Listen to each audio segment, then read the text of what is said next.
कर लोगे ना? हो जाएगा फ्रेंड्स को। बोल करो। पक्का इस बार।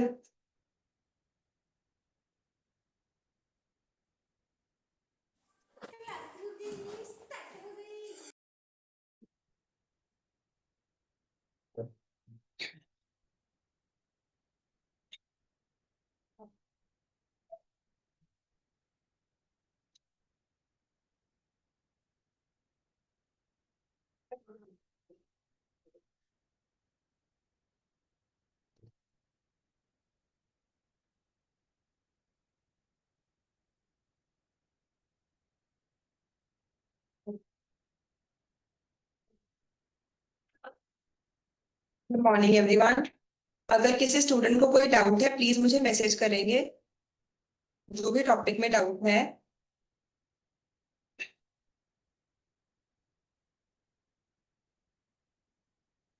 एक छोटा सा टॉपिक मुझे जो ऑफलाइन स्टूडेंट्स ने डाउट में पूछा कि अगर हस्बैंड या वाइफ एक दूसरे को फंड्स दे रहे हैं जो कि second person later on business में इन्वेस्ट कर रहा है, तो प्रॉफिट की प्रोपोर्शन कैसे कैलकुलेट करनी है, वो टॉपिक डिस्कस करते हैं।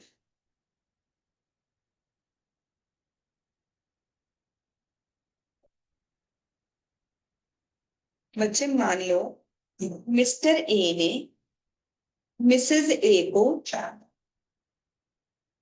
10 लाख रुपीस गिफ्ट में दे दी। ठीक है। मिसेज ए की 10 लैक्स के अपने पैसे थे एंड उसने टोटल 20 लैक्स के साथ बिजनेस स्टार्ट कर ली। हम क्लबिंग टॉपिक का एक पॉइंट डिस्कस कर रहे हैं। मैंने एग्जांपल ली कि मान लो मिसेज ए के पास 10 लाख रुपए अपनी सेविंग के पड़े, उसके अपने पैसे। 10 लाख उसने अपने हस्बैंड से ले ली, तो टोटल उसके पास कितने फंड्स हो गए? 20 लैक्स। इससे उसने बिजनेस स्टार्ट कर लिया। बिजनेस में फर्स्ट ईयर प्रॉफिट हुआ, लेट्स अज्यूम 5 लैक्स। अब ये जो 5 लैक्स है, इस 5 लैक्स के ऊपर कौन टैक्स पे करेगा? हु इज लाइबल टू पे टैक्स? तो वैसे तो बिजनेस किसका है? मिसेज ए का। टैक्स भी किसको पे करना चाहिए? मिसेज ए को पे करना चाहिए। पर हमने क्लबिंग टॉपिक में पढ़ा कि अगर आपने अपने स्पाउस को कोई भी एसेट दिया है, उस एसेट से होने वाली इनकम जो है उसके लिए आप ही लाइबल। तो मिस्टर ए ने यहाँ पर अपनी वाइफ को एक एसेट दिया। एसेट क्या दिया? उन्होंने अपने पैसे दे दिए। एसेट जरूरी नहीं कि फिक्स्ड एसेट ही दिया, हमने कोई भी एसेट दे दिया, उन्होंने उसे पैसे दे दिए जिसकी वजह से प्रॉफिट हुआ उन्हें। इस प्रॉफिट के लिए अब कौन लायबल है? Mister A. दोनों की इन्वेस्टमेंट किस रेशियो में थी? 10:10 की रेशियो में थी। तो प्रॉफिट भी किस रेशियो में डिवाइड हो जाएगा? 10:10 की रेशियो में डिवाइड हो जाएगा। इसका मतलब कि ए को कितनी अमाउंट के ऊपर टैक्स पे करना पड़ेगा? 2.5। बी को कितनी अमाउंट के ऊपर टैक्स पे करना पड़ेगा? 2.5। इजी है, यहां तक सब सॉर्टेड है। उसके बाद मान लो सेकेंड ईयर शुरू हो गया। अब सेकेंड ईयर में जब हम, सॉरी, ए और मिसेज ए और मिसेस ए का लेजर देखेंगे कि बिजनेस में इनके कितने फंड्स हैं, तो ए की ओरिजिनल इन्वेस्टमेंट कितनी थी? 10 लैक्स। मिसेस ए की इन्वेस्टमेंट कितनी थी? 10 लैक्स। प्रॉफिट ए का हुआ 2.5, मिसेस ए का भी हुआ 2.5। तो कैपिटल टोटल कितनी हो गई? 12.5 ईच। अब नेक्स्ट ईयर प्रॉफिट हुआ, profit of second year, let's assume 10 lakhs. तो ये 10 लैक्स का प्रॉफिट किस रेशियो में डिवाइड होना चाहिए? 12.5 एंड 12.5 इक्वल रेशियो में डिवाइड होना चाहिए? नहीं, इक्वल रेशियो में नहीं होगा, क्योंकि इनकम की तो क्लबिंग करनी होती है पर इनकम फ्रॉम इनकम की क्लबिंग नहीं करनी होती है। मतलब कि जो 10 लाख रुपए मिस्टर ए ने दिए थे, जो इस 10 लाख की वजह से प्रॉफिट अर्न हो रहा है, उसके ऊपर तो मिस्टर ए ही टैक्स पे करेगा। पर उससे जो इनकम हुई 2.5, इस 2.5 से फिर से इनकम हुई, इस इनकम के ऊपर कौन टैक्स पे करेगा? मिसेज ए। तो अब ए की बिजनेस में कितनी इन्वेस्टमेंट है? ए की इन्वेस्टमेंट कितनी है? 10। और मिसेज ए की इन्वेस्टमेंट कितनी है? 10 प्लस 2.5 प्लस 2.5, दैट इज 15। तो अब जब हम प्रॉफिट को डिवाइड करेंगे तो अगर 25 लाख की इन्वेस्टमेंट करके प्रॉफिट हो रहा है 10 लाख, ठीक है, यूनिटरी मेथड, अगर 25 लाख की इन्वेस्टमेंट से 10 लाख का प्रॉफिट है, तो 10 लाख की इन्वेस्टमेंट से कितना प्रॉफिट होगा? 10 lakh divided by 25 multiplied by, ये मिस्टर ए का शेयर बन जाएगा और दूसरा मिसेज ए। समझ आ गया? पक्का? किसी ने कोई भी डाउट पूछना हो तो बताओ। फिर ऐसा नहीं होता, ठीक है, फिर क्लबिंग नहीं होगी क्योंकि ऐसे ट्रांसफर ही नहीं किया, लोन दिया। अब क्लबिंग चैप्टर को रिवाइज कैसे करना है हमने? क्लबिंग चैप्टर के 3 पार्ट्स हैं। पहला पार्ट है माइनर के केस में, दूसरा है स्पाउस या फिर सन्स वाइफ के केस में, और लास्ट पार्ट है अगर कोई भी पर्सन को आपने कोई एसेट ट्रांसफर कर दिया। सबसे पहला पॉइंट है माइनर। माइनर की इनकम के लिए कौन लायबल है? वो वाला पेरेंट जिसकी इनकम हायर इनकम है। अगर एक बार किसी एक पेरेंट में ऐड हो गई, मान लो फादर की इनकम या माइनर की इनकम ऐड हो गई, तो हर साल हमें चेक नहीं करना है। अब हमेशा माइनर की इनकम के लिए कौन लायबल है? उसका फादर ही लायबल। बट अगर हस्बैंड एंड वाइफ की सेपरेशन हो जाती है, उस केस में जिसके पास कस्टडी है, जो बच्चे को मेंटेन कर रहा है, वही उसका टैक्स पे करने के लिए लायबल है। पर 3 स्पेशल केसेस ऐसे हैं जब माइनर ने अपनी इनकम के ऊपर टैक्स भी खुद ही पे करना है। 3 स्पेशल केसेस क्या है? अगर माइनर ने अपने किसी स्किल की वजह से इनकम अर्न की है, माइनर ने मैनुअल वर्क फिजिकल लेबर से कोई इनकम अर्न की है, या फिर जो माइनर है वो डिसेबल्ड है। माइनर के केस में चाहे ओल्ड स्कीम हो चाहे न्यू स्कीम हो, एग्जाम्पशन मिलती है 1500 पर एनम पर चाइल्ड। यहाँ पे आपको 2 चिल्ड्रन वाला रूल नहीं लगता है। सेकेंड, अगर आपने अपने स्पाउस को कोई भी एसेट ट्रांसफर किया, तो उस एसेट से होने वाली जो इनकम है उसके लिए आप भी लायबल हो, तो चाहे हस्बैंड वाइफ को दे रहा है चाहे वाइफ हस्बैंड को दे रही है, स्पाउस वर्ड है। सेकेंड, अगर किसी ने भी सन्स वाइफ को, डॉटर इन लॉ को कुछ दिया, तो चाहे father in law daughter in law को कुछ दे रहे हैं या mother in law daughter in law को कुछ भी दे रहे हैं, जो ट्रांसफरर है उसके हैंड्स में टैक्स लाए। इसमें कैटेगरीज क्या क्या थी? अगर कोई पर्सन शेयर दे रहा है तो जो डिविडेंड है वो ट्रांसफरर के हैंड्स में होगा। अगर कोई पर्सन घर दे रहा है तब भी ट्रांसफरर लायबल होगा, पर हम रूल क्लबिंग चैप्टर का नहीं लगाएंगे, हम रूल कौन से चैप्टर का लगाएंगे? House property. जब कोई पर्सन किसी को अपने पैसे दे रहा है, उससे उसने बिजनेस अर्न किया, तो बिजनेस से जो होने वाला प्रॉफिट है वो भी ट्रांसफरर के हैंड्स में, डोनर के हैंड्स में, जिसने पैसे दिए थे उसके हैंड्स में लायबल है। सेकेंड पार्ट, इनकम की क्लबिंग करनी है तो लॉस की क्लबिंग भी करनी है। इनकम के ऊपर तो क्लबिंग होती है, पर इनकम फ्रॉम इनकम की क्लबिंग नहीं होती है। लास्ट, अगर आपने किसी पर्सन को सिर्फ इनकम ट्रांसफर कर दी विदाउट ट्रांसफर ऑफ एसेट, मैंने बोला कि जो मेरा डिविडेंड है वो मेरी सिस्टर के अकाउंट में आएगा, शेयर मेरे नाम पर ही है, तो टैक्स पे करने के लिए भी मैं लायबल हूँ। या फिर मैंने शेयर भी ट्रांसफर कर दिए बट रेवोकेबल ट्रांसफर है, मैं जब मर्जी चाहूँ शेयर्स को वापस अपने नाम पे ट्रांसफर कर सकती हूँ, अभी भी टैक्स पे करने के लिए मैं ही लायबल। बट अगर उसमें ऐसा लिखा गया है कि ये रेवोकेबल तो है, पर ये रिवोक कब होगा? जब बेनिफिशियरी की डेथ हो जाएगी, उस केस में कौन लायबल है? Beneficiary liable. राइट? इतना छोटा सा चैप्टर है। हम लोग कल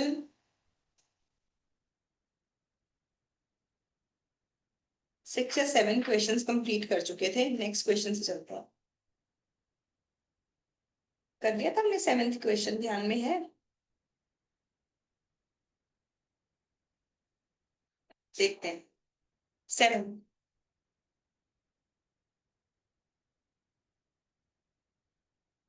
मिसेस कस्तूरी ने अपनी immovable property ABC company limited को दे दी। एक कंडीशन लगाई कि रेंटल इनकम की में से 36,000 per annum shall be utilize for the benefit of her son's wife. किसी पर्सन ने अपनी प्रॉपर्टी तो किसे ट्रांसफर कर दी है? किसी कंपनी को, पर ये बोला है कि जो उससे रेंट आएगा, रेंट किसे मिलना चाहिए? Son's wife. तो तुम्हें क्या लगता है इस आंसर में मेन वर्ड क्या होगा?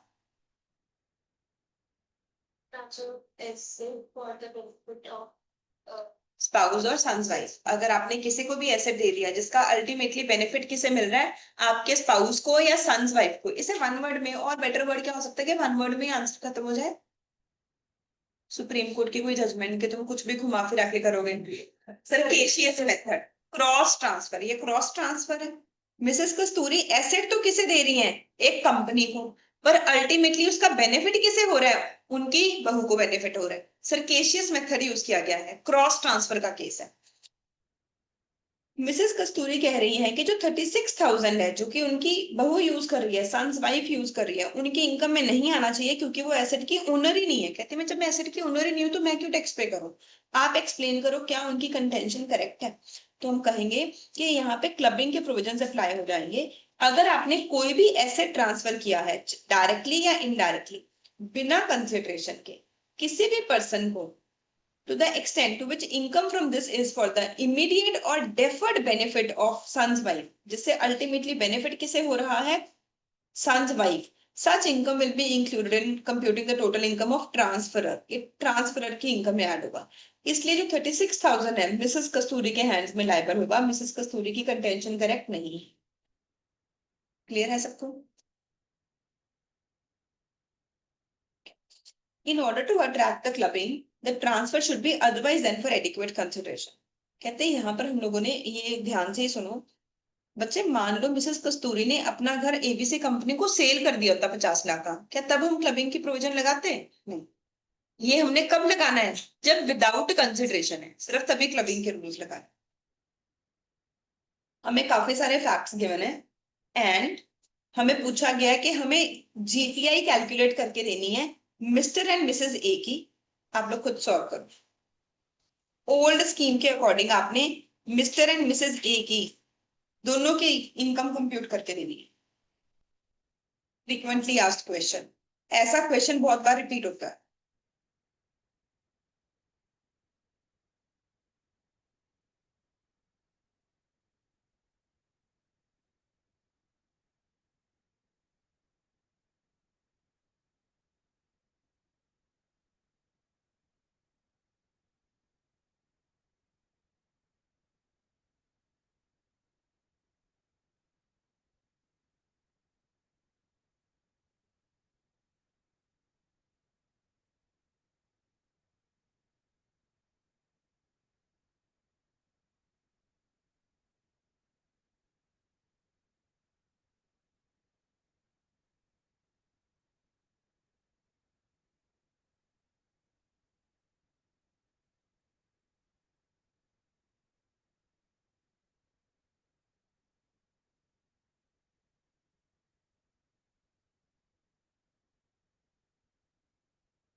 तो जब भी ऐसा क्वेश्चन आएगा आप फॉर्मेट क्या बनाओगे? पर्टिकुलर्स,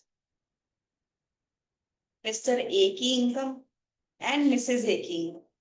इन एनी केस पहले हमने पेरेंट्स की इनकम कंप्यूट करनी है। जिस पेरेंट की इनकम ज्यादा होगी उसमें माइनर की इनकम ऐड हो जाएगी। वैसे तो मुझे माइनर का कॉलम बनाने के लिए जरूरी नहीं है, बट कुछ केसेस ऐसे होते हैं जब माइनर खुद अपनी इनकम के लिए लायबल है। तो यहाँ पर मैं एक और कॉलम बनाऊंगी सी, माइनर की इनकम भी मेंशन करूंगी जिसके लेके वो खुद लायबल है। अब सबसे पहले मुझे क्वेश्चन में बताया गया कि सैलरी की इनकम है मिसेस ए की कंप्यूटेड, मतलब कि स्टैंडर्ड डिडक्शन माइनस हो चुकी है। मिसेस ए की सैलरी आ रही है 2,30,000। सिमिलरली सेकेंड चीज हमें बताई गई प्रोफेशन इनकम। प्रोफेशन से मिस्टर ए को इनकम अर्न हो रही है 3,90,000। अब और कोई मिस्टर ए और मिसेस ए की इनकम गिवन ही नहीं है। मिस्टर ए की इनकम हायर इनकम है तो सी की सारी इनकम किस में ऐड करनी है? हमने मिस्टर ए में ऐड करनी है। अब देखते हैं इनकम है क्या क्या। सबसे पहले माइनर डॉटर को स्पेशल टैलेंट से इनकम अर्न हुई है, तो अगर अपने टैलेंट से इनकम अर्न हो रही है तो किसकी बुक्स में लायबल हो जाएगी? सी की इनकम ही हम ऐड कर देंगे 32,000। उसके बाद बैंक से इंटरेस्ट मिला है, ठीक है, बैंक में जो एफडी करवाई थी वो पैसे कहाँ से आए थे? स्पेशल टैलेंट वाली इनकम से आए थे, ये थोड़ी फर्क पड़ता है। इंटरेस्ट इन एनी केस किसकी इनकम बनेगा? फादर की। इनकम नहीं है, क्या नहीं है? इनकम हाँ, नहीं, इनकम नहीं, नहीं, नहीं, माइनर की इनकम। देखो फादर ने तो डॉटर को पैसे दिए ही नहीं, इनकम फ्रॉम इनकम कैसे हुई? अगर फादर ने डॉटर को एफडी कराई होती, एफडी के इंटरेस्ट से फिर इंटरेस्ट अर्न होता। यहाँ पे डॉटर ने कहाँ से इनकम अर्न की है? स्पेशल टैलेंट से। डॉटर की अपनी इनकम है, उस इनकम को एफडी पे लगाया गया, उससे इंटरेस्ट मिला, तो इनकम फ्रॉम इनकम नहीं है ये, ठीक है। इनकम फ्रॉम इनकम पता है कब होती? Interest from FD out of interest of FD. समझ आई बात? एफडी के इंटरेस्ट से एफडी करवा दी, उसका इंटरेस्ट क्या होता? इनकम फ्रॉम इनकम होता। क्लियर है सब, पक्का सबको? तो इसके लिए कौन लायबल होगा? Father liable. उसके बाद गिफ्ट मिला है सी को, तो गिफ्ट मिला है 2500 का। टैक्सेबल है कि एग्जाम्प्ट है? क्यों? 50,000 से कम का गिफ्ट है, ठीक है, तो जब एग्जाम्प्ट ही है तो किसी में भी नहीं ऐड करना। पक्का क्लियर है ना? और 1500 की क्या देनी है? बिल्कुल छोटे छोटे पॉइंट्स हैं बट सारे एक्यूरेट करके आने हैं 7 मार्क्स के लिए। एक तो 50,000 का गिफ्ट वाला रूल लग गया और 1500 की एग्जाम्पशन देनी है। प्लीज अपनी बुक्स में लिख लो, लगता बहुत आसान है।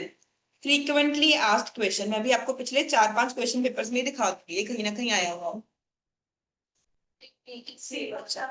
माइनर सन बी को कंपनी डिपॉजिट से इनकम अर्न हुई है, वो भी किस में ऐड हो जाएगी? मिस्टर ए में, और उसमें भी क्या मिल जाएगी? 1500 की एग्जाम्पशन। ये सी पॉइंट का ट्रीटमेंट है, ठीक है। चलो सजेस्टेड आंसर, पहले उन्होंने हमें बताया, कहते माइनर चाइल्ड की इनकम जो है वो उस पेरेंट में ऐड होगी जिसकी इनकम हायर। मिस्टर ए की इनकम हायर है, इसलिए मिस्टर ए में हम लोग क्या कर देंगे? ऐड कर देंगे। देन कहते इनकम जो माइनर को अपने स्किल की वजह से अर्न हो रही है उसकी हम लोग क्लबिंग नहीं करेंगे, बाकी सारी चीजों की क्लबिंग करेंगे। तो अब उन्होंने पहले मिस्टर ए की कैलकुलेट की। मिस्टर ए की प्रोफेशनल इनकम 390 एंड उनके बेटे की इनकम 15,000 एंड 1500 की एग्जाम्पशन दे दी। बेटी की इनकम जो स्पेशल टैलेंट वाली है वो क्लब नहीं होगी। बैंक से जो एफडी मिली है वो 3000 है, एफडी से जो इंटरेस्ट मिला है 3000 वो ऐड हो जाएगा। 2500 का गिफ्ट है, जो गिफ्ट है वो 50,000 से कम का है इसलिए नील है, और 1500 की एग्जाम्पशन मिल जाएगी। मिस्टर ए की फाइनल इनकम कितनी बन गई? 4,05,000। ठीक है, आगे चले।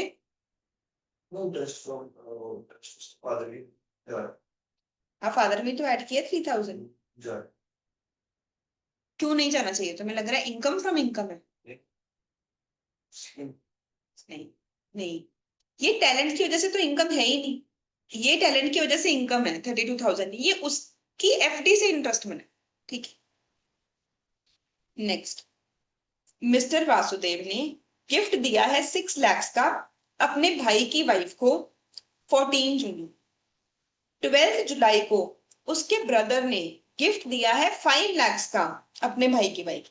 तो मिस्टर वासुदेव अपने भाई की वाइफ को दे रहे हैं एंड उनका भाई उनकी वाइफ को गिफ्ट दे रहा है। जो गिफ्टेड अमाउंट्स हैं उनकी दोनों ने एफडी करवा ली।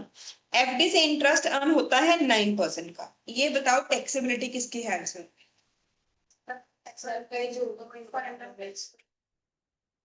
नहीं, वाइफ के हैंड्स में टैक्सेबिलिटी होगी या किसके हैंड्स में होगी?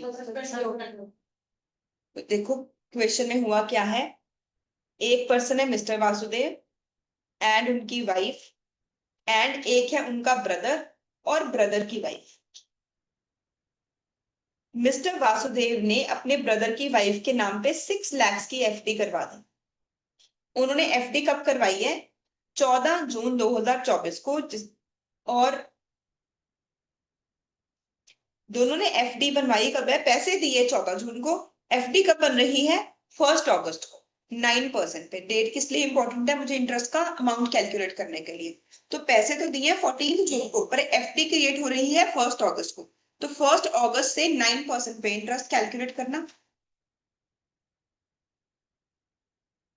कितने महीने में? 9 मंथ्स बनेंगे या 8? 8 मंथ। तो 6 लाख का 9% इंटू 8/12। हाँ वही, उसी पे ही आना करना। कितना बनेगा वैसे इंटरेस्ट?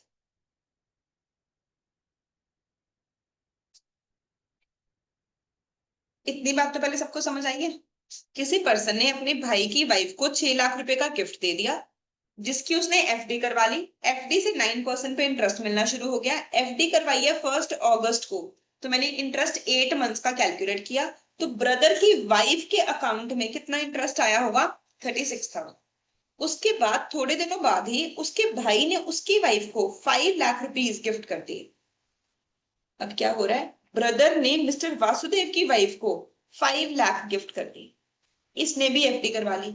इससे कितनी इंटरेस्ट की इनकम अर्न हुई होगी? 30,000। अब क्लबिंग कितनी होगी? तो ये केस है क्रॉस ट्रांसफर का।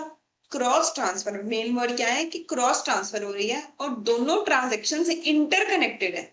ऐसे एक कनेक्शन है कि जिसका अल्टीमेट बेनिफिट स्पाउस को मिल रहा है। तो इस केस में जो भी इनकम अर्न होगी वो असेसी के हैंड्स में टैक्सेबल हो जाएगी। तो पैसे तो किसको मिल रहे हैं? ब्रदर की वाइफ को। पर टैक्स किसे देना पड़ेगा? Mister we. कितनी अमाउंट पे देना पड़ेगा? ठीक है। तो 6,000 का इंटरेस्ट किसके हैंड्स में लाइबल होगा? ब्रदर की वाइफ के अकाउंट में ही जाएगा। 6,000 के ऊपर उसने टैक्स खुद ही पे करना है। सिर्फ 30,000 के ऊपर कौन पे करेगा? मिस्टर वासुदेव। सिमिलरली ब्रदर कितने के ऊपर पे करेगा? ठीक है, रीड करते हैं आंसर को। In the given case mister Vasudev ने गिफ्ट दिया है 6 लाख का अपने ब्रदर की वाइफ को 14 जून को। ब्रदर ने गिफ्ट दिया है उसकी वाइफ को 12 जुलाई। गिफ्टेड अमाउंट से एफडी करवा ली गई है। कहते हैं ये दोनों ट्रांजेक्शन्स पहले तो किस नेचर की हैं? Cross transfer. अकॉर्डिंगली जो भी इनकम अर्न हो रही है from asset transferred would be assessed in the hands of deemed transferor, because the transfers are so connected to form part of single transaction and each constitute consideration for each other। कि दोनों transaction देखने में पता चल रहा है कि एक दूसरे की कंसिडरेशन है, एक ही ट्रांजेक्शन का हिस्सा है, कनेक्टेड है एक दूसरे से। अगर दो ट्रांजेक्शन एक दूसरे से कनेक्टेड हो, सेम ट्रांजेक्शन का हिस्सा हो, तो हम कहते हैं कि सर्केशियस मेथड यूज किया गया है। क्यों यूज किया गया है? To evade tax. ये बात बताई गई थी सुप्रीम कोर्ट का, एपेक्स कोर्ट का, केशव जी मोरारजी देसाई एक केस, जैसे बालफर वर्सेस बालफर बड़ा फेमस केस है, तो ये कॉन्स्टिट्यूशन ऑफ इंडिया की हिस्ट्री में बड़ा फेमस केस है। तो केशव जी मोरारजी केस में ये डिसाइड किया गया था। केस याद करने की जरूरत नहीं है वैसे आपको। अकॉर्डिंगली जो इंटरेस्ट इनकम मिसेस वासुदेव को हो रही है वो इनकम इंक्लूड हो जाएगी in total income of mister Vasudev. And जो इंटरेस्ट इनकम उनके ब्रदर की वाइफ को अर्न हो रही है वो इंक्लूड हो जाएगी उनके ब्रदर के फाइनेंस। पर सिर्फ कितनी अमाउंट तक होगा ये? 5 लाख तक। एक 6 लाख दे रहा है, एक 5 लाख दे रहा है, पर क्लबिंग हम सिर्फ कितनी अमाउंट की करेंगे? Only to the extent of 5 lakh. I hope सबको अच्छे से क्लियर है, आसान है। नेक्स्ट क्वेश्चन आप लोग खुद कर लो। लास्ट पॉइंट अच्छे से रीड किया जा रहा है? राइट।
डन है, सबको समझ आया?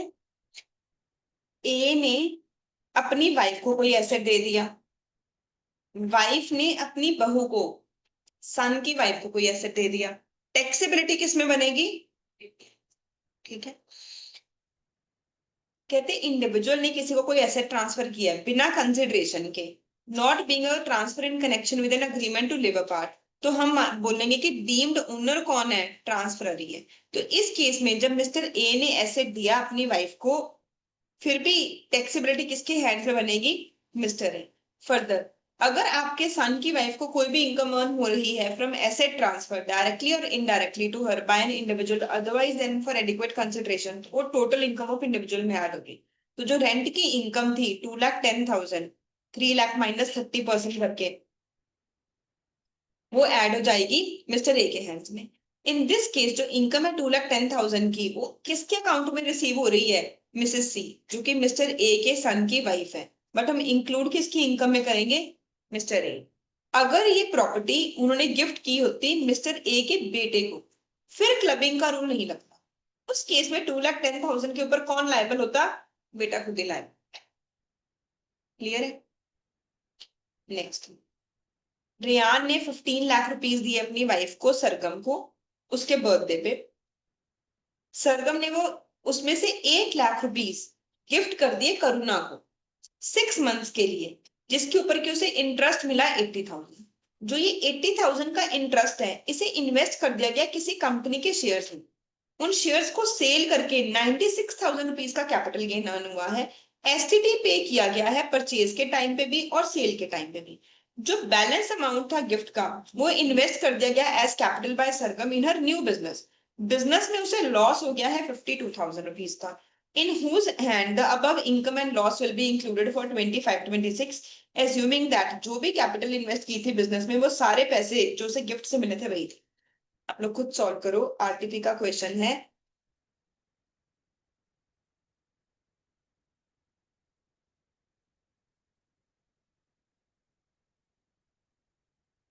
पॉइंट्स बनाओ, हर एक इनकम के लिए अलग अलग पैराग्राफ बना के, या अगर चाहते हो तो हम रिटन में प्रेजेंटेशन करें। आप सिर्फ एक बार देख लो क्वेश्चन को, आपके अकॉर्डिंग होना क्या चाहिए, फिर हम इसकी प्रॉपर प्रेजेंटेशन करते हैं।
देखो, पहले ना क्वेश्चन को अच्छे से समझना जरूरी है। अभी तो हम रिलैक्स होके कर रहे हैं, पेपर में थोड़ा सा ऑब्वियसली प्रेशर होता है। तो पहले ऐसे 3 पार्ट्स में डिवाइड करना है कि हुआ भी क्या कुछ है क्वेश्चन में। क्वेश्चन में हुआ क्या है? रेयान नाम से लड़का है, उसने अपनी वाइफ को, सरगम को, टोटल 15 लाख रुपीज दिए। उसकी वाइफ ने कुछ पैसे तो अपनी फ्रेंड को दे दिए लोन पे, और बाकी के पैसे बिजनेस में इन्वेस्ट कर दिए। जो उसने अपनी फ्रेंड को लोन दिया, इसके ऊपर उसे इंटरेस्ट अर्न हुआ है 80,000 का। तो ये पहला क्वेश्चन है कि इस 80,000 के ऊपर किसने टैक्स पे करना है। फिर ये जो इंटरेस्ट मिला, इस इंटरेस्ट से उसने शेयर परचेज कर लिए। जो उसने शेयर परचेज किए, ये शेयर उसने सेल कर दिए 96,000 पे। जब शेयर सेल परचेज किए तब भी एसटीटी पेड था और जब शेयर सेल किए तब भी एसटीटी पेड। अगर हमें टैक्स कैलकुलेट करने के लिए पूछें तो हमारे लिए इसका भी रेलेवेंस है कि एसटीटी पेड है तो क्या हो। जो पैसे उसने बिजनेस में इन्वेस्ट किए इसमें लॉस हो गया कितनी अमाउंट का 52,000। तो अभी हमें आंसर में तीन चीजों को डिस्कस करना है। तो हम लोग लिखेंगे कैसे इस आंसर को। स्टडी मटेरियल का question number 11।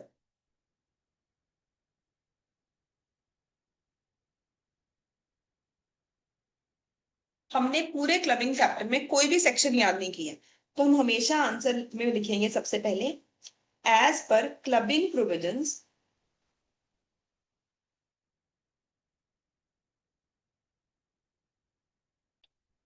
Under income tax act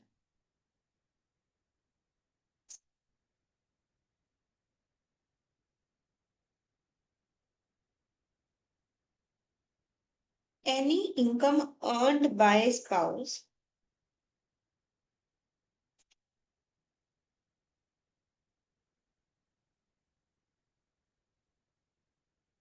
from an asset transferred shall be taxable in the hands of transferor।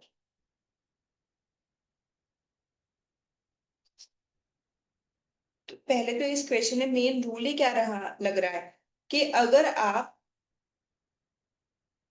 देखो ये 4 वर्ड से सब क्लियर हो रहा है। स्पाउस को अगर आप कोई भी एसेट दोगे तो उस एसेट से होने वाली इनकम किसके हैंड्स में टैक्सेबल होगी ट्रांसफरर हस्बैंड के हैंड्स में टैक्सेबल होगी। अब मैं अपना आंसर और प्रेजेंटेबल बनाने के लिए इजी टू अंडरस्टैंड बनाने के लिए पार्ट्स में डिवाइड कर रही हूँ। सबसे पहले point number 1 interest of 80,000 earned from loan given out of funds received from husband। Examiner आपके एनालिसिस स्किल भी चेक करना चाहता है। फाउंडेशन में ज्यादा काम मेमोरी के ऊपर ही है। इंटर में एग्जामिनर को ये इंस्ट्रक्शंस है कि आपने स्टूडेंट का एनालिसिस भी चेक करना है और मेमोरी भी चेक करनी है। तो हमने बोला कि 80,000 का जो इंटरेस्ट अर्न हुआ है लोन से जो कि पैसे कहां से मिले थे हस्बैंड से shall be taxed in the hands of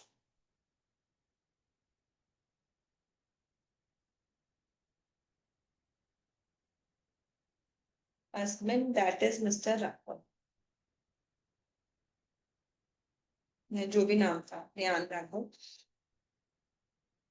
पहला इंटरेस्ट जो है 80,000 का वो तो टैक्सेबल हो जाएगा हस्बैंड के हैंड्स में। कौन से हेड की इनकम बनेगा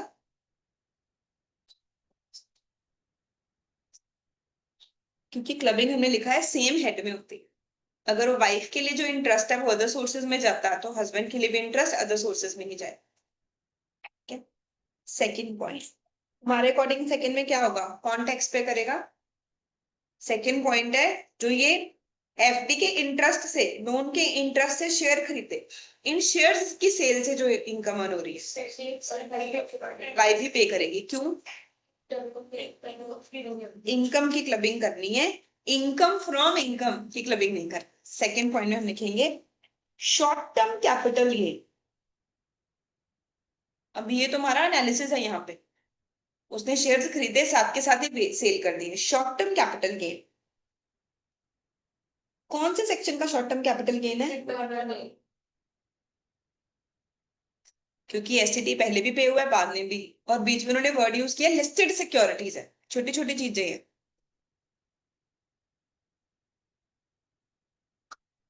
shall be taxed in the hands of wife that is उसका नाम हमने गिवन है Mrs Sargam.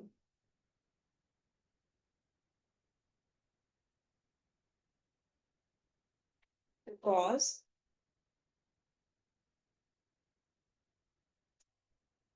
income is clubbed but income from income.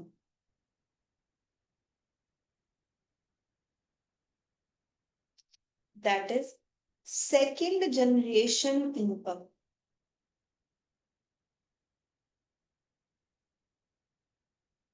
Is not clubbed. Exactly ऐसे लिख के आना है आपने.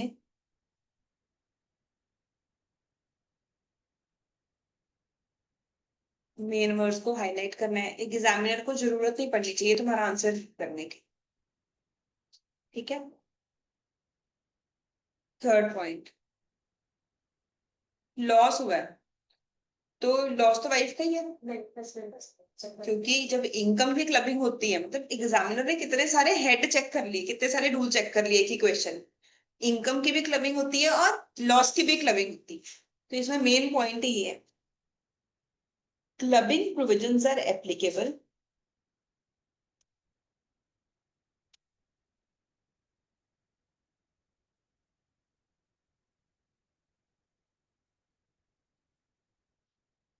for both income and losses. Thus, loss of rupees 52,000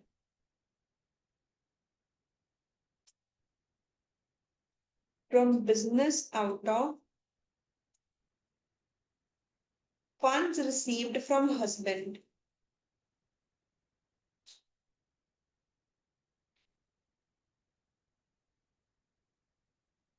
shall be clubbed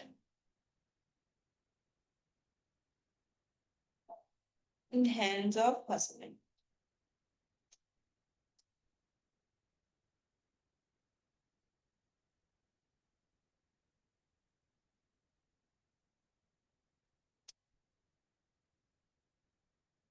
ये हमारा 7 मार्क्स का आंसर है. समझ आया अच्छे से ना? नेक्स्ट क्वेश्चन पे चलें.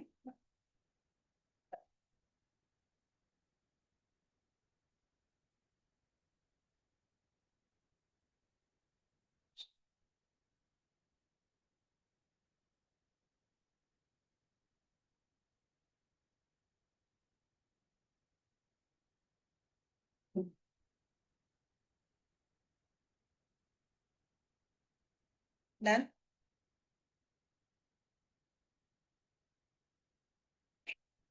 नेक्स्ट, मिस्टर करम ने 9 लाख रुपीस दिए ब्रदर के बेटे को. सेम डेट पे ब्रदर ने 10 लाख के डिबेंचर दे दिए मिसेस करम. तो son of Mr Karan's brother invested the amount in FD, 9% का इंटरेस्ट मिल रहा है, एंड मिसेस करण को डिबेंचर से इंटरेस्ट मिला है 81,000 का. तो बताओ भाई क्या करोगे? क्लबिंग करेंगे, क्रॉस ट्रांसफर हो रही है. ठीक है, सेम वासुदेव वाला क्वेश्चन ही है, बिल्कुल सेम पॉइंट, सेम वही वर्ड लिखे हुए हैं. टू ट्रांजेक्शंस आर इंटरकनेक्टेड, कि वो एक ही ट्रांजेक्शन का हिस्सा है. सरकेशियस मेथड यूज किया गया है. पर जो हम क्लबिंग करेंगे सिर्फ पूरे 10 लाख के डिबेंचर्स के इंटरेस्ट के नहीं करेंगे, अप टू 9 लाख वाले ही करेंगे.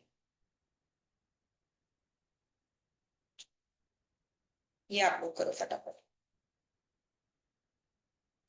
वैसे कॉलम बनाने हैं जैसे मैंने आज की क्लास के पहले क्वेश्चन में बनाए थे. आपने मिस्टर ए, मिसेस ए और माइनर चाइल्ड, 3 लोगों की इनकम कंप्यूट करके बतानी है. तो 3 कॉलम बना लो अपने पास, मिस्टर ए का, मिसेस ए का और फिर माइनर.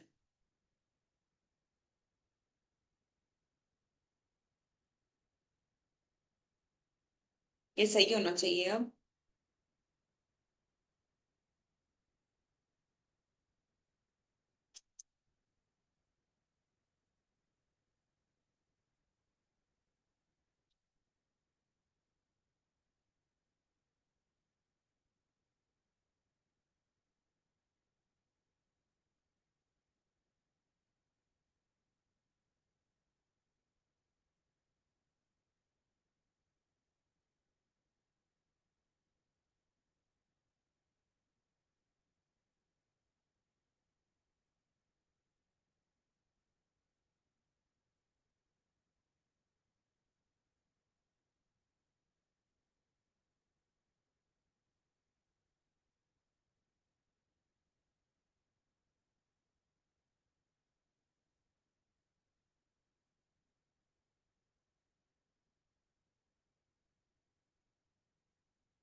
आसान है, डिफिकल्ट क्वेश्चन ये, इजी क्वेश्चन। एग्जाम्पशन दे दी सबने, 1500 पर एनम पर चाइल्ड। सबसे पहले मिस्टर ए ने एफडी करवाई है 5 लाख की। अब एफडी उनके नाम पर ही है, पर एफडी का इंटरेस्ट किसे मिल रहा है? उनके भाई के बेटे को। तो यहाँ पे रूल क्या लगेगा अगर मुझे एग्जैक्ट फ्रेज लिखनी हो? Transfer of income without transfer of asset. Asset मेरे नाम पे है, सिर्फ मैंने इनकम ट्रांसफर कर दी, तो टैक्स किसे पे करना पड़ेगा? Mister A. मिस्टर ए में आप ऐड करोगे 5 लाख का 9%। ओल्ड स्कीम का क्वेश्चन है, अगर आपको याद था तो अच्छी बात है, नहीं भी किया कोई बात नहीं। ओल्ड स्कीम में 80 टीटी ए की इंटरेस्ट की रिडक्शन मिल जाएगी 10,000 की। ठीक है। नेक्स्ट, मिस्टर ए के पास 75% प्रॉफिट का शेयर है एक फर्म में, मतलब कि सब्सटेंशियल इंटरेस्ट है। मिसेस ए को यहां से कमीशन मिली है 25,000 की फर्म का बिजनेस प्रमोट करने के लिए। मिसेस ए के पास कोई भी टेक्निकल क्वालिफिकेशन नहीं है इस चीज की, तो कौन लायबल है इस केस में? Mister A. अगर आपकी कंपनी से आपके स्पाउस को कोई भी इनकम अर्न हो रही है विदाउट क्वालिफिकेशन, तो उसका टैक्स पे करने के लिए आप ही लायबल हो। तो मिस्टर ए में ऐड कर देंगे कमीशन की इनकम, बिजनेस की इनकम 25,000। मिस्टर ए ने एक फ्लैट दिया है अपनी वाइफ को, तो यहाँ पे क्लबिंग प्रोविजन नहीं लगेगी, हम लोग वर्ड क्या यूज करेंगे? Deemed owner. डीम्ड ओनर किसे माना जाएगा? मिस्टर ए को, और उनको टैक्स पे करना पड़ेगा 52,000 पे। स्टैंडर्ड डिडक्शन माइनस करेंगे या नहीं? नहीं करेंगे। तीनों इनकम ही अभी तक मिस्टर ए की बन रही है। फोर्थ, मिस्टर ए ने 2 लाख रुपीज दिए हैं अपने बेटे को, जो कि उसने बिजनेस में इन्वेस्ट कर दिए, और उससे 20,000 रुपीज की इनकम अर्न हुई है। तो अगर आपने किसी को कोई भी ऐसे ट्रांसफर किया है, उससे होने वाली इनकम आपके हैंड्स में ही क्लब हो जाएगी। ये भी कहाँ पे टैक्सेबल होगा? मिस्टर ए में। बट ये तो हाइड्रोजन में होगा ना। हाँ, जिसका इनकम हायर है। अभी देख, अभी तक तो सारी इनकम मिस्टर ए की आ रही है, अगर मिसेस ए की इनकम हायर है तो उसमें चला जाएगा, और 1500 की एग्जम्पशन भी मिलेगी। मिस्टर ए को एक 20,000 की इनकम अर्न हुई है, जो कि उसके अपने स्किल के वजह से है। ये किसकी बुक्स में टैक्सेबल होगा? माइनर की। मिस्टर ए को पेंशन भी मिल रही है 10,000 रुपीज की, तो मिस्टर ए की पेंशन कौन से हेड की इनकम बनती है? पेंशन कौन से हेड की इनकम बनती है? सैलरी। सैलरी हेड की इनकम बना देंगे 10,000 इंटू 12, 120। और क्या करेंगे इसमें से? वेरी गुड, ओल्ड स्कीम का क्वेश्चन है, तो स्टैंडर्ड डिडक्शन कितनी माइनस करेंगे? 50,000 की। मिस्टर ए को और कोई भी इनकम नहीं हो रही। मिसेस ए की पार्ट टाइम जॉब से सैलरी है 20,000, तो मिसेस ए की इनकम कितनी हो जाएगी? 2,40,000 minus standard deduction.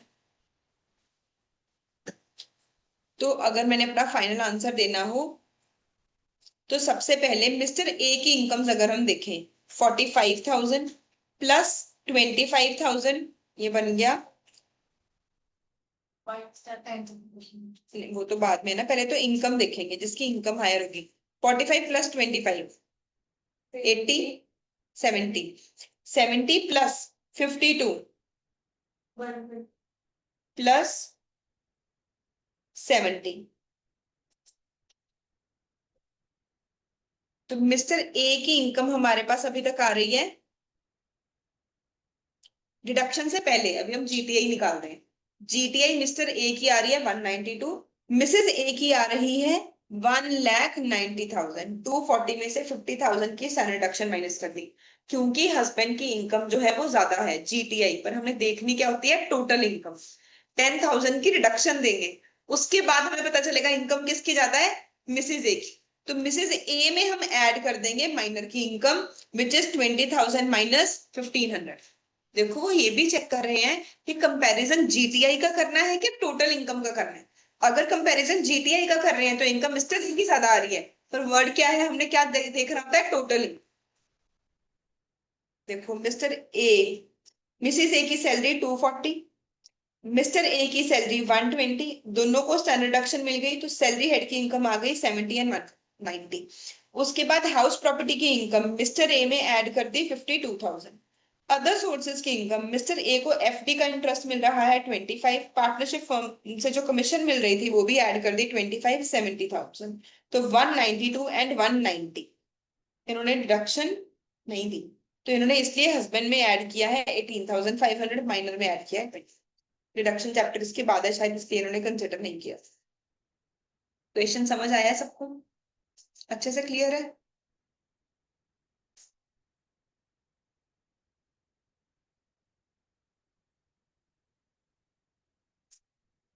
Next, mister B HUF के करता है, एचयूएफ के करता के मेंबर्स को ये इनकम ऑन हो रही है। हमें बताना है कि मिस्टर एंड मिसेस बी की इनकम कितनी है। सबसे पहले मिस्टर बी की प्रोफेशन की इनकम है, इसके लिए तो कौन लायबल होगा? Mr B. मिसेस बी को सैलरी मिल रही है फैशन डिजाइनर के फॉर्म में, तो Mrs B. Assuming new scheme का क्वेश्चन है, तो 75,000 की स्टैंडर्ड डिडक्शन। माइनर सन को इंटरेस्ट अर्न हो रहा है, इंटरेस्ट किससे अर्न हो रहा है? एफडी। एफडी के लिए पैसे कहां से आए थे? Were gifted to him by his uncle. तो जिस पेरेंट की इनकम हायर होगी उसमें ऐड हो जाएगी। डॉटर को स्पोर्ट्स से इनकम अर्न हुई है 95,000 की, किसकी इनकम बनेगी? उसके अपने स्किल की वजह से है, तो डॉटर की इनकम बनेगी। बेटे को लॉटरी से इनकम अर्न हुई है 1,95,000 की, किसकी इनकम बनेगी? नहीं, कम माइनर, माइनर है, कहाँ लिखा माइनर नहीं है? माइनर सन है डी, और डी को ही लॉटरी से इनकम अर्न हुई है, किसकी इनकम बनेगी? जिसकी इनकम क्या है? हायर है। हस्बैंड की इनकम है 45, वाइफ की इनकम है 76 माइनस 75, ओनली 1,000 रुपीज। तो ये भी किसकी इनकम बन जाएगी? मिस्टर बी की। और लास्ट वाली भी किसकी इनकम बन जाएगी? आसान क्वेश्चन, देख लेते हैं एक बार। फर्स्ट उन्होंने बोला मिस्टर बी की इनकम बनेगी पीजीबीपी हेड की। सेकंड, ओल्ड स्कीम के अकॉर्डिंग उन्होंने 50,000 की रिडक्शन दी, मिसेस बी की सैलरी हेड की इनकम। थर्ड, जो एफडी से इंटरेस्ट बन रहा है, अदर सोर्सेज में इनकम बनेगी मिस्टर बी की, क्योंकि उसकी इनकम ज्यादा है। 1,500 की उसे एग्जाम्पशन भी मिल जाएगी। जो माइनर डॉटर को स्पोर्ट्स से इनकम अर्न हुई है, क्योंकि वो उसके स्किल की वजह से है, इसके लिए वो खुद लायबल है। 1,95,000 जो लॉटरी की इनकम है, ये किसमें ऐड हो जाएगी? ठीक है।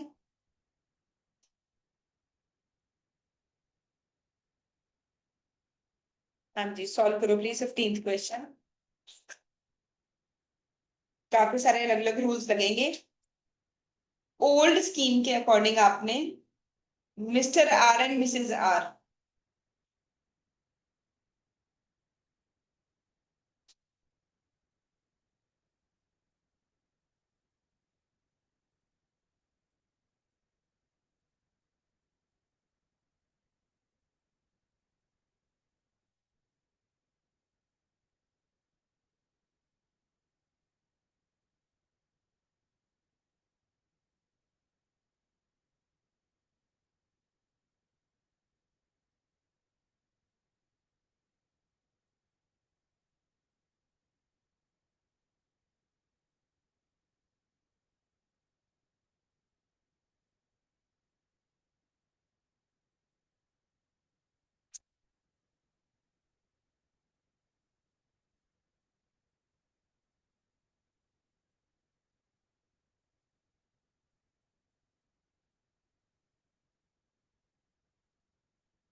रियांश रिवाइज नहीं करके आया हो क्या हो?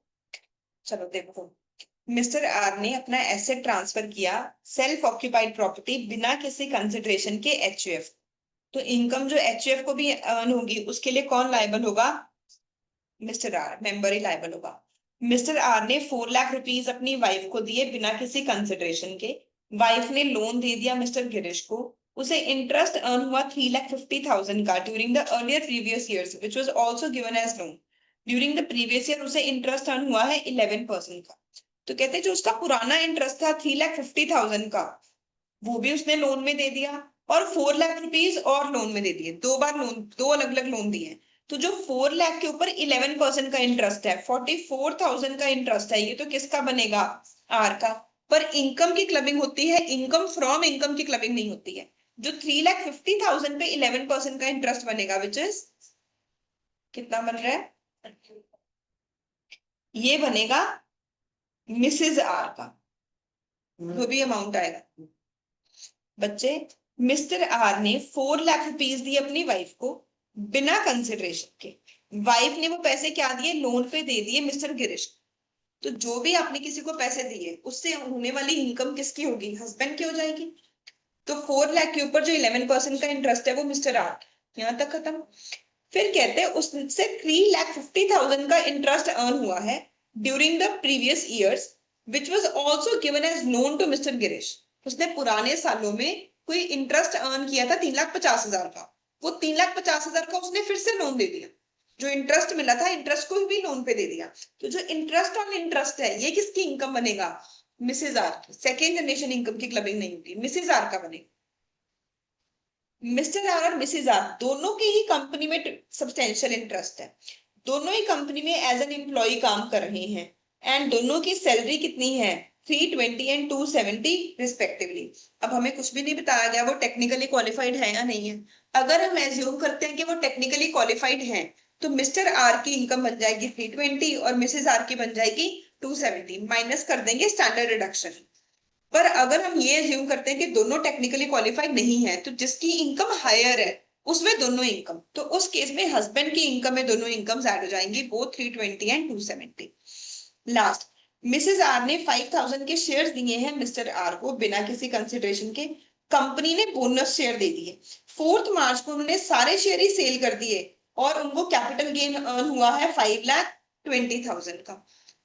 ठीक है, तो अब जो उनको 5,000 शेयर्स के ऊपर प्रॉफिट हुआ है, ये तो पक्का ही किसका प्रॉफिट है? मिसेज आर का। अब मिसेज आर ने शेयर दिए, शेयर के ऊपर बोनस मिला।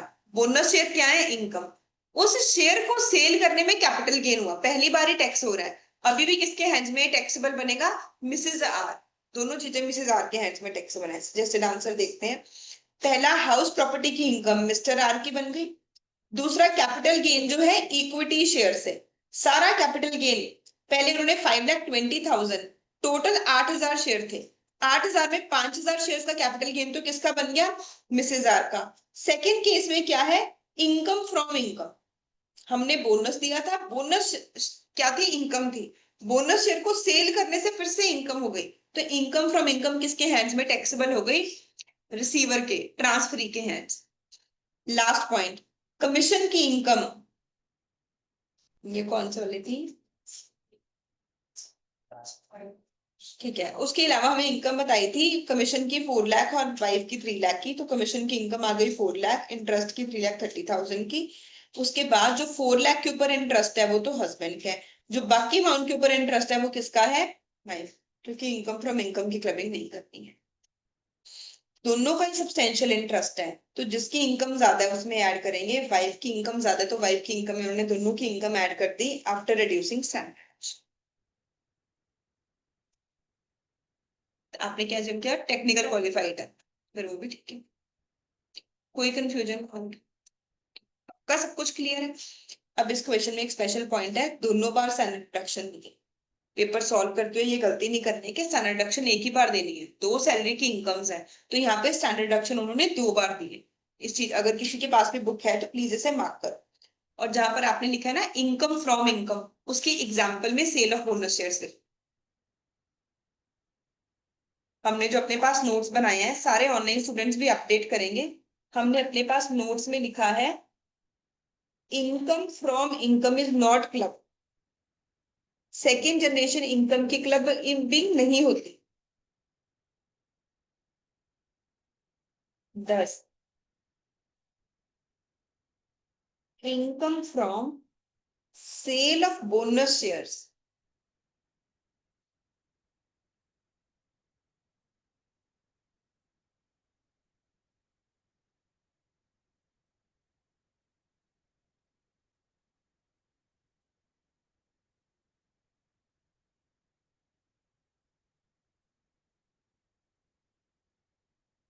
ठीक है। अब ना इस चैप्टर को ये और अच्छे से मास्टर करने के लिए लेटेस्ट पीवाईक्यू और आरटीपी में जितने भी क्वेश्चन हैं इस चैप्टर के वो भी प्रैक्टिस कर लेते हैं। तो हमारे पास लेटेस्ट 5 क्वेश्चन पेपर्स हैं। Let's do all those papers. सबसे पहले मई 25, कुछ क्वेश्चंस में किसी टॉपिक का पार्ट होगा, कुछ में प्रॉपर क्वेश्चन की फॉर्म में होगा। लेट मी सी कौन कौन से क्वेश्चंस हैं।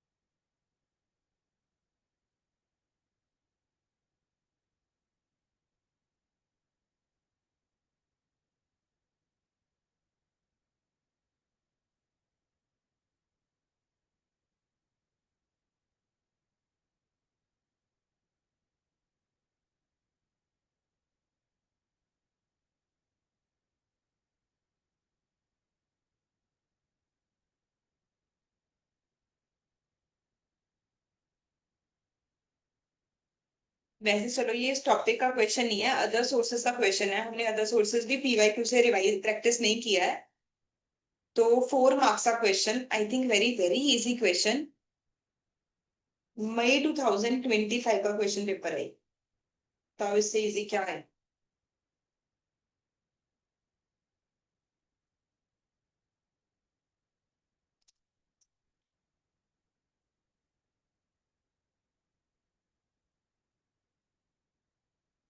अदर सोर्सेज चैप्टर क्या सब लोगों ने अटेम्प्ट करना है, चाहे आपने क्लबिंग की क्लास नहीं लगाई हो।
पहले डिस्कस।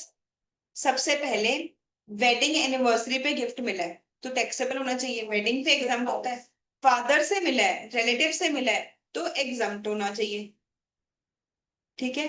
5 लाख रुपीज 50,000 से ज्यादा मिला है तो टैक्सेबल होना चाहिए। पेपर में हमें ऐसे कंफ्यूजन होते हैं कि कौन सा प्रो पॉइंट लगाएं। 50,000 से ज्यादा का गिफ्ट है तो टैक्सेबल बनता है। फादर जो है वो रिलेटिव है तो रिलेटिव से मिला तो एग्जाम्प्ट बनता है। वेडिंग पे होता तो एग्जाम्प्ट है, पर वेडिंग एनिवर्सरी भी है तो टैक्सेबल है। एक भी एग्जाम्पशन मिल जाए तो उसका फायदा दे दो, तो एग्जाम्पशन सुपरसीड करेगी। ये क्या होगा, एग्जाम्प्ट। सेकेंड, मिस्टर गोविंद ने अपना घर सेल किया है मिसेस राधा को। सेलिंग प्राइस है 1,25,000 पर स्टैम्प ड्यूटी वैल्यू है 1,75,00,000।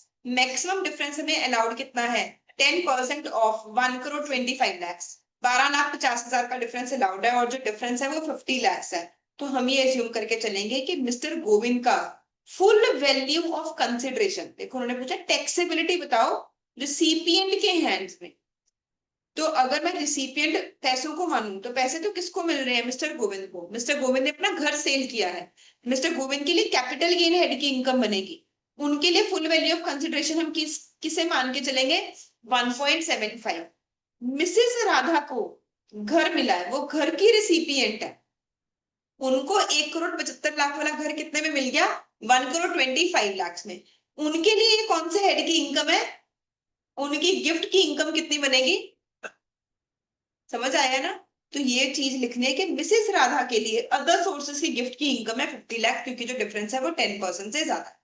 अच्छा, अब इस क्वेश्चन में मान लो एक पॉइंट आगे जाके पूछा जाए कि मिसेस राधा ने ये घर सेल कर दिया, तो जब मिसेस राधा ने ये घर सेल किया तो कॉस्ट ऑफ एक्विजिशन कितनी होगी, 175, 1,75,00,000, ठीक है।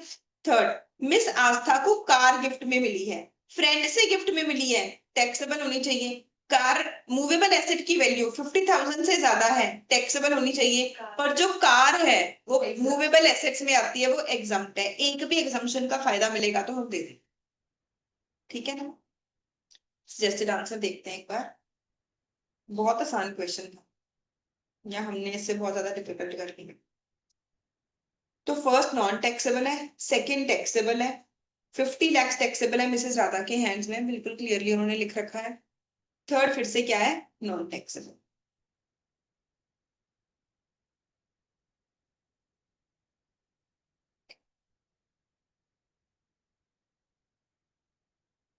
मैं अदर सोर्सेज और क्लबिंग दोनों टॉपिक्स के क्वेश्चन कर लेते हैं आज का बार।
हाँ जी, ये क्वेश्चन सॉल्व करो। Everyone please solve this question. Question number 8, 1 mark का एमसीक्यू है। Manveer cash, 8th MCQ.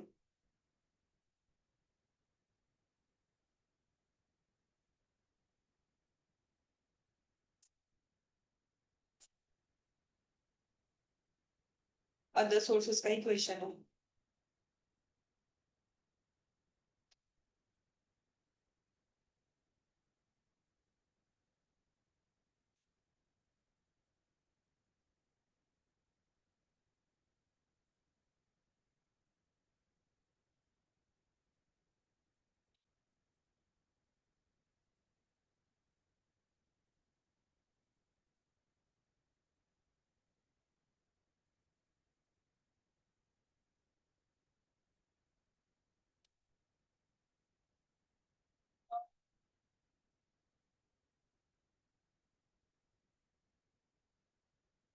क्या आप कर सकते हैं, तो अदर सोर्सेस क्या है, क्या था रूल फैमिली पेंशन का,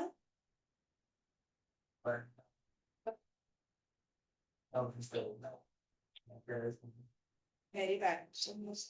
इतने सिंपल सिंपल चैप्टर का क्वेश्चन कैसे गलत कर सकते हो? फैमिली पेंशन पहले तो अदर सोर्सेज की इनकम होती है, अदरवाइज पेंशन सैलरी हेड में जाती है। अगर पेंशन सैलरी हेड में जाए तो स्टैंडर्ड डिडक्शन भी मिलती है, पर फैमिली पेंशन जब अदर सोर्सेज में जाती है तो एक ही डिडक्शन मिलती है। न्यू स्कीम में 1/3 और 25,000 which ever is less, old scheme में 1/3 और 15,000 विच एवर इज लेस। और बहुत इंपॉर्टेंट है, जब भी अमेंडमेंट आती है टॉपिक इंपॉर्टेंट है। तो यहाँ पर हम कितनी रिडक्शन देंगे? उन्होंने बोला है स्पेसिफिकली कि वो न्यू स्कीम में डिफॉल्ट टैक्स रिजीम में फाइल करना चाहती है, तो 25,000 देंगे। क्यों? Opt for default tax regime, old scheme के अकॉर्डिंग क्वेश्चन सॉल्व करेंगे। तो 1/3 और 15,000 में से ऑब्वियसली कम क्या बनेगा? 15,000। 10,50,000 में से 15,000 माइनस कर देंगे, 1035। एक्चुअल एक्सपेंसेस मैटर ही नहीं करते, वो जानबूझ के ऐसा एमसीक्यू देंगे कि आप 1050 में से माइनस करोगे 26,000, तो फिर 25,000 होगा, पर वो ऑप्शन भी नहीं है, वो तो कोई भी ऑप्शन नहीं बनेगा। वो तो मैंने भी वही किया ना, पहले मनजोत ने मुझे ये बोला, मैंने ओल्ड के अकॉर्डिंग न्यू के अकॉर्डिंग अगर मैं करूँ तो 25,000 की मिलनी चाहिए। ठीक है, उसका रीजन ये है क्योंकि ये क्वेश्चन पेपर पुराना, अमेंडमेंट लेटेस्ट। तो हमने ये ओल्ड स्कीम, हमने 15,000 की रिडक्शन दी है, वैसे अब रूल 25,000 दी है। हमारा आंसर तब मैच करेगा इनसे जब हम 15,000 की रिडक्शन देंगे। इसमें मेन पॉइंट ये है, 26,000 हमने इग्नोर करना है। अदर सोर्सेज में ऐसा नहीं कि कोई भी एक्सपेंस अलाउ हो जाएगा, सिर्फ जो एक्सपेंसेस लिखे हुए हैं, जैसे डिविडेंड में सिर्फ इंटरेस्ट ही अलाउड है, इंटरेस्ट ऑन कंपनसेशन में डायरेक्टली 50% अलाउड है, तो यहाँ पे सिर्फ 15,000 माइनस होगा 26। तुम्हारे दिमाग में जो भी ऑप्शन आएंगे ना वो सारे हैं। टोटल इनकम का ऑप्शन भी दे दिया, 1050 माइनस 26 का ऑप्शन भी दे दिया, 1050 माइनस 15,000 का ऑप्शन भी दे दिया, 1050 माइनस 1/3 का ऑप्शन भी दे दिया। वो 7 लाख आ रहा होगा। तो हमारे पास करेक्ट आंसर है यहाँ पे ए, 8th क्वेश्चन का आंसर है ए। ठीक है, जीएसटी।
अच्छा, ये देखो जो सेम क्वेश्चन हम लोग कर रहे थे, मैंने बोला था ये बहुत फ्रीक्वेंटली एग्जाम में पूछा जाता है। मैंने अभी 3rd क्वेश्चन पेपर ही ओपन किया है, एंड उसका एक क्वेश्चन हमारे पास आ गया। हमें मिस्टर सूरज, उसकी वाइफ मेघा और माइनर सन की इनकम और लॉस के बारे में बताया गया है। हमें बताना है कौन सी इनकम किसके हैंड्स में टैक्सेबल है। Mrs Megha and master Dev, 6 marks का क्वेश्चन है। हमें टोटल इनकम कंप्यूट करनी है, एज्यूमिंग दैट मिस्टर सूरज जो टैक्स पे कर रहे हैं वो डिफॉल्ट टैक्स रजीम में न्यू स्कीम में पे कर रहे हैं, पर उनकी वाइफ और बेटा ओल्ड स्कीम में पे कर रहे हैं। ठीक है, देखो एक एक चीज को डिस्कस करते हैं। सबसे पहले हस्बैंड, हस्बैंड को सैलरी मिली है, बाकी सब लोग भी ध्यान से देखो, बहुत सारे टॉपिक्स इसमें क्लियर होंगे। हस्बैंड को सैलरी मिली है as partner from partnership firm, वो फर्म में वर्किंग पार्टनर के फॉर्म में काम कर रहे हैं, और जो सैलरी है वो 40B के अंडर अलाउड है, 40B की लिमिट के विद इन है। तो ये किसकी इनकम बनेगी? पहले तो हस्बैंड की इनकम बनेगी। कौन से हेड की इनकम बनेगी? वेरी गुड मंजूर, कौन से हेड की इनकम बनेगी? अगर आपको अपनी पार्टनरशिप फर्म से सैलरी भी मिल रही है, वर्ड यूज तो सैलरी होता है पर वो टैक्सेबल होती है पीजीबीपी में, इसमें हम लोग स्टैंडर्ड डिडक्शन नहीं देंगे। ठीक है, नेक्स्ट, हाउस प्रॉपर्टी हेड में लॉस हुआ है, तो जो भी लॉस है वो मिस्टर सूरज का ही लॉस, उन्होंने हमें कैलकुलेट करके दे रखा है डायरेक्टली। इंटरेस्ट मिला है एनहेंस्ड कंपनसेशन से। कौन से हेड की इनकम है?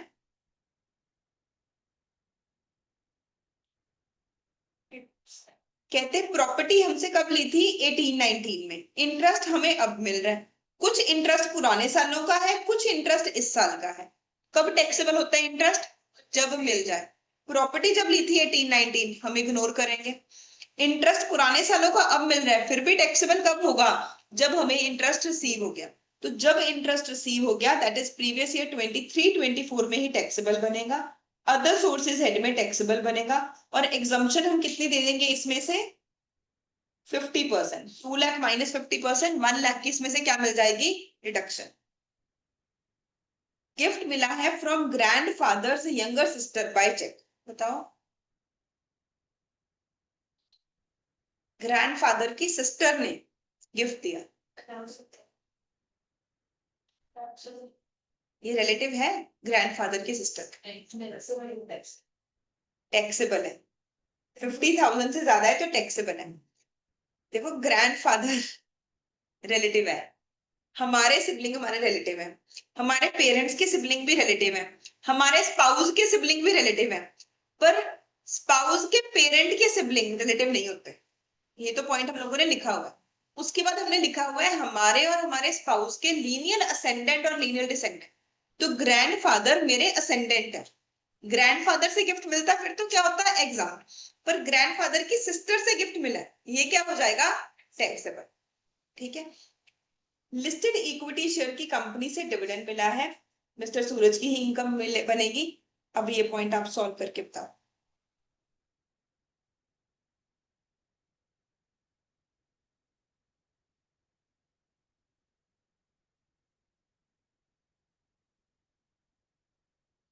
जब भी LIC टॉपिक आएगा, आपने पहले तो क्या बोलना है? 10%, 15% एंड 20%। याद आया? हम बड़े सारे क्वेश्चन किए थे। रेलेवेंस क्या है? अगर 1 अप्रैल 2012 से पहले ली थी पॉलिसी, तो प्रीमियम कितना अलाउड था? 20% ऑफ द पॉलिसी वैल्यू। 1 अप्रैल 2012 के बाद प्रीमियम कितना अलाउड है? 10% ऑफ द पॉलिसी वैल्यू। पर डिसेबल्ड लोगों को कितना प्रीमियम अलाउड है? 15% ऑफ पॉलिसी वैल्यू। तो यहाँ पे उस पर्सन ने पॉलिसी कब ली थी? मई 2012। मई 2012 में कितना प्रीमियम अलाउड था? 10%। उसने पॉलिसी कितने की ली थी? 65 लाख की। 65 लाख का 10%, उससे कितना प्रीमियम पे करना अलाउड था? 6.5 लाख। उसने प्रीमियम पे कितना किया है? तो ये क्या हो जाएगा? एग्जाम। तो जो उसे 75 लाख रुपीज मिले हैं, सारे पैसे क्या हो जाएंगे? 1 अप्रैल 2023 से अगर आप पॉलिसी लोगे तो किसी भी साल में 5 लाख से ज्यादा की पॉलिसी लेना अलाउड नहीं है। तो अगर सेम क्वेश्चन में यहाँ पे मैं मई 2012 की बजाय मई 2024 कर दूं और इसे ये पैसे मई 2034 में मिले, उस केस में ये क्या हो जाता? टैक्सेबल। क्योंकि 1 अप्रैल 2023 में ये रूल बनाया गया है कि आप किसी भी लाइफ इंश्योरेंस पॉलिसी का टोटल भी 5 लाख से ज्यादा नहीं होना चाहिए। ठीक है ना? इस साल मेघा को बिजनेस में लॉस हुआ है, तो उसकी इनकम ही बनेगी। मिसेस मेघा ने एक प्रॉपर्टी खरीदी स्त्री धन से and gifted the same to her minor son on 1 April 23 out of natural love and affection. जो घर है उसकी वैल्यू है 51 लाख। इसमें कोई डाउट है पहले तो? अच्छा हाँ, पहले तो यहाँ पर क्लबिंग लग गई। मिसेस मेघा को बिजनेस में लॉस हुआ है। जो बिजनेस में लॉस हुआ है उसके पैसे किससे मिले थे? उससे अपने हस्बैंड से। हाँ जी, तो किसकी बुक्स में जाएगा ये लॉस? यहाँ पे क्या अप्लाई हो गया? क्लबिंग चैप्टर अप्लाई हो गया। इनकम की भी क्लबिंग होती है और लॉस की भी क्लबिंग होती है। तो जो वाइफ के आप बिजनेस का लॉस है, क्योंकि वो पैसे हस्बैंड से मिले थे, तो ये लॉस किसका बनेगा? हस्बैंड। पहले तो ये फर्स्ट पॉइंट सबको क्लियर है। अब सेकेंड पॉइंट में आपके पास एक नया वर्ड आया, स्त्री धन। सुना हुआ पहले आपने कभी ये वर्ड? हमारे बुक्स में भी कभी भी नहीं डिस्कस हुआ, बुक में है ही नहीं है। स्त्री धन का मतलब होता है जो वाइफ ने अपने हस्बैंड से पैसे मिले उसमें से सेविंग की। तो जो भी हाउसवाइफ्स होती हैं अपने हस्बैंड से जो भी इनकम अर्न कर रही है, उसमें से कुछ ना कुछ सेविंग कर रही है, उसे हम लोग स्त्री धन बोलते हैं। It is not taxable. ये एक बार डबल टैक्सेशन तो हो ही नहीं सकती। तो हस्बैंड ने जो सैलरी अर्न की थी उसने उसके ऊपर टैक्स पे कर दिया। अब वाइफ ने वो पैसे बचा लिए, वो तो उसकी सेविंग है। ठीक है, ये टैक्सेबल नहीं होता। इसके लिए अलग वर्ड ही क्यों बना है? तो ये स्त्री धन ऐसा नहीं है कि हस्बैंड की सेविंग है, ये वाइफ के पैसे ही माने जाते हैं। अगर कभी भी सेपरेशन होती है तो ये वाइफ के पैसे ही माने जाते हैं, इट इज वाइफ इनकम। अब वाइफ ने इन सेविंग्स से एक प्रॉपर्टी खरीद ली। देखो अगर हस्बैंड ने पैसे दिए होते, उससे प्रॉपर्टी खरीदी होती, तो फिर तो डायरेक्टली किसके बन जाते, हस्बैंड के। हम हस्बैंड को क्या बना देते, डीम्ड ओनर, राइट। बट यहाँ पे क्या हुआ है, वाइफ ने अपने आप सेविंग की, उसमें से उसने एक प्रॉपर्टी परचेज की, फिर उसने ये प्रॉपर्टी किसे दे दी, बेटे को। जो उसने ये प्रॉपर्टी दी है इसकी फेयर मार्केट वैल्यू क्या है, 51 लाख। तो बताओ क्या करें।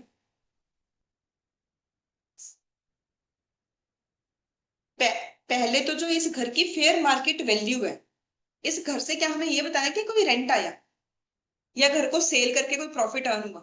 क्लबिंग तो किस चीज की होती है, इनकम की। अभी तो इनकम जनरेट ही नहीं हुई। ठीक है। देखो पहला पॉइंट क्या था, इस छोटे से पॉइंट में पहला पॉइंट था स्त्री धन। स्त्री धन जो है वो वाइफ क्या होता है, ये मैं नोट लिखवा भी दूँ। इसमें हस्बैंड का कोई रोल, उसने हाँ सेव हस्बैंड के पैसे किए हैं, पर ये है किसका, वाइफ का। ये सेकेंड पॉइंट, क्लबिंग किसकी हो सकती थी, उसने स्त्री धन वाले एसेट से अगर कोई इनकम अर्न की होती, उसने घर को रेंट पे देके कोई रेंट अर्न किया होता, उसने घर को सेल करके कोई कैपिटल गेन अर्न किया होता, ये दोनों चीजें तो है ही नहीं, तो क्लबिंग टॉपिक तो है ही।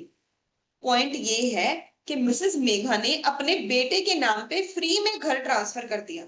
क्या ये बेटे की गिफ्ट की इनकम बनती है, क्योंकि वो क्या है, रिलेटिव। गिफ्ट की इनकम बनेगी या नहीं बनेगी, राइट।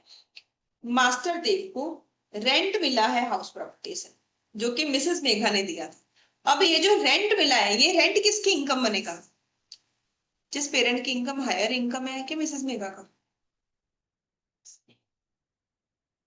घर के केस में क्या रूल होता है, डीम्ड ओनर। तो ये किसका बनेगा, मिसेस मेघा। ठीक है। जैसे आंसर देखते हैं, बहुत ही चांद लगाई हुई है क्वेश्चन बनाने में। सितंबर 24 का क्वेश्चन पेपर है, एक एक चीज करके चलो। सबसे पहले मिस्टर सूरज की इनकम न्यू स्कीम में निकालनी है, मिसेस मेघा और देव की ओल्ड स्कीम में निकालनी है। पहले तो यहाँ पर ही उन्होंने क्वेश्चन को डिफिकल्ट बनाना शुरू कर दिया। फिर कहते हैं हाउस प्रॉपर्टी, हाउस प्रॉपर्टी की annual value. Mrs Megha deemed owner मानी जाएंगी, जो एसेट उन्होंने अपने बेटे को ट्रांसफर कर दिया, which is acquired from her स्त्री धन। तो ये 4,20,000 की इनकम बन गई मिसेस मेघा की, 30% की स्टैंडर्ड डिडक्शन होती है। अभी हम लोगों ने सेट ऑफ कैरी फॉरवर्ड नहीं पढ़ाया, तो जो भी लॉसेस वगैरह है उसे इग्नोर कर रहे हैं, उसे रीड ही नहीं कर रहे। उसके बाद बिजनेस की इनकम, तो जो हस्बैंड को फर्म से सैलरी मिल रही थी वो बिजनेस की इनकम है। अदर सोर्सेज में जो इंटरेस्ट मिल रहा था एनहेंस्ड कंपनसेशन पे, उसमें 1 लाख रुपीज माइनस करने थे।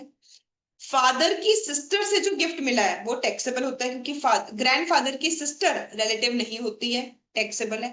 जो शेयर्स के ऊपर डिविडेंड मिला है वो भी टैक्सेबल है। एलआईसी से जो पैसे मिले हैं वो एग्जाम्प्ट है, क्योंकि जो प्रीमियम है वो कितना है, 10% से कम है। एंड जो हाउस प्रॉपर्टी मदर ने अपने बेटे को गिफ्ट कर दी, वो बेटे के लिए एग्जाम्प्ट है, क्योंकि बेटे को वो अमाउंट कहां से मिली है, रिलेटिव्स। ठीक है। अदर सोर्सेज में या क्लबिंग में कहीं पे भी नोट डाल के पहले तो ये क्वेश्चन लिखो, फिर मैं ये सारे पॉइंट्स एक्सप्लेन करके वहां पे लिखवाती हूँ। ऐसे ही क्वेश्चन आउट ऑफ सिलेबस है, सिर्फ स्त्री धन वर्ड आउट ऑफ सिलेबस है। बिल्कुल जी।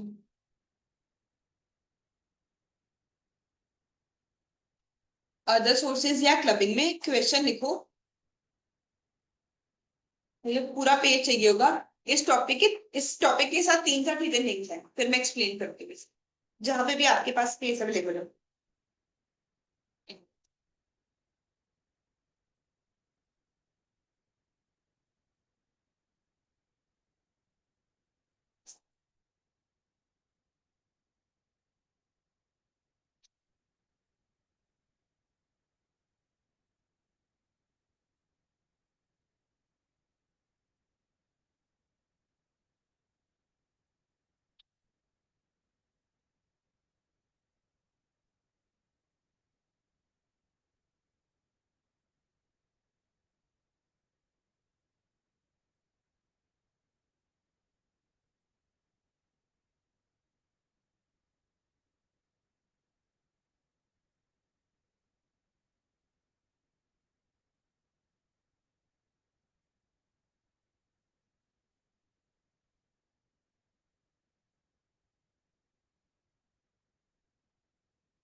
नोट डाउन कर लिया?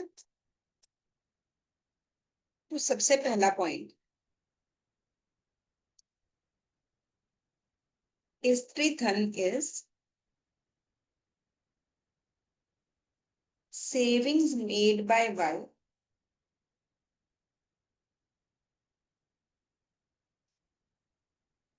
out of money received from husband.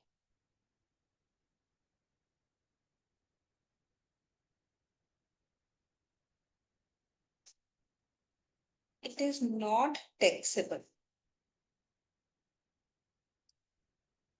Double taxation नहीं हो सकती। मतलब मान लो किसी पर्सन के घर रेड पड़े और जैसे वाइफ ने लॉकडाउन में बताया, जब 2000 का नोट D-बार हुआ तो बताया वाइफ ने कि हमारे पास सेविंग है, तो अगर ये पैसे मिले तो क्या इसके ऊपर दोबारा से टैक्स लिया जा सकता है? नहीं, इसके ऊपर हस्बैंड ऑलरेडी टैक्स पे कर चुका है, ये टैक्सेबल नहीं होता।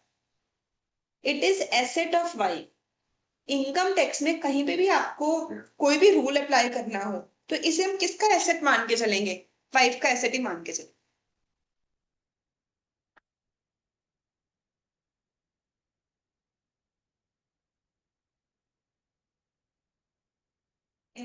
सेकंड, इस क्वेश्चन में पॉइंट है कि मिसेस मेघा ने अपने बेटे को हाउस गिफ्ट कर दिया, ये एग्जाम्प्ट होगा बीइंग रिसीव्ड फ्रॉम रिलेटिव।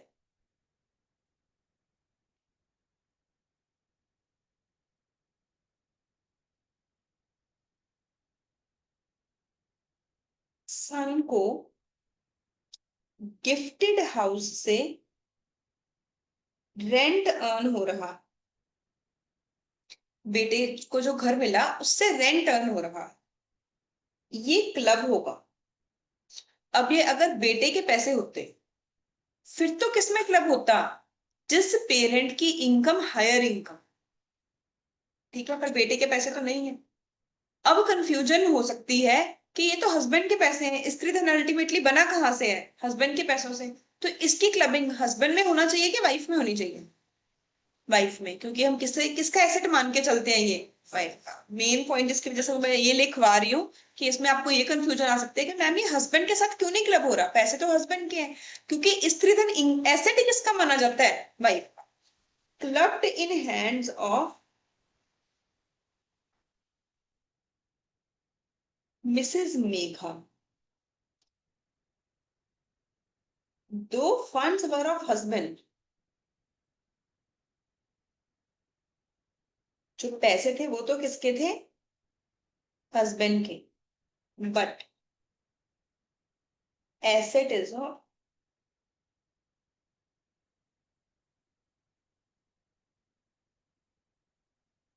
स्त्री में कैश नहीं मिलता। ज्यादातर केस 99%। आजकल गूगल पे चल गया, बट 99% कैश में। अनडिस्क्लोज्ड इनकम भी ऐसा नहीं, ये अनडिस्क्लोज्ड इनकम। पता कैसे? यार ये बहुत अच्छा क्वेश्चन है और मैं वेट कर रही थी इस क्वेश्चन का कि पता कैसे चलेगा कि ये सच्ची में स्त्री धन है कि ये अनडिस्क्लोज्ड इनकम है। स्त्री धन should be proportionate to husband income. अगर मेरे हस्बैंड की इनकम 1-2 करोड़ है और मैं बोल रही हूँ स्त्री धन 10-20 करोड़ है, तो पता चल जाएगा अनडिस्क्लोज्ड इनकम। वो जस्टिफाई होना चाहिए हस्बैंड की इनकम के साथ। ठीक है, क्लियर है सबको? चलो आज वाला सेशन हम यहाँ पे वाइंड अप करते हैं। कल मिलेंगे, कल सेट ऑफ चैप्टर पढ़ेंगे, नया चैप्टर शुरू करेंगे। अच्छा लगा चैप्टर कि नहीं?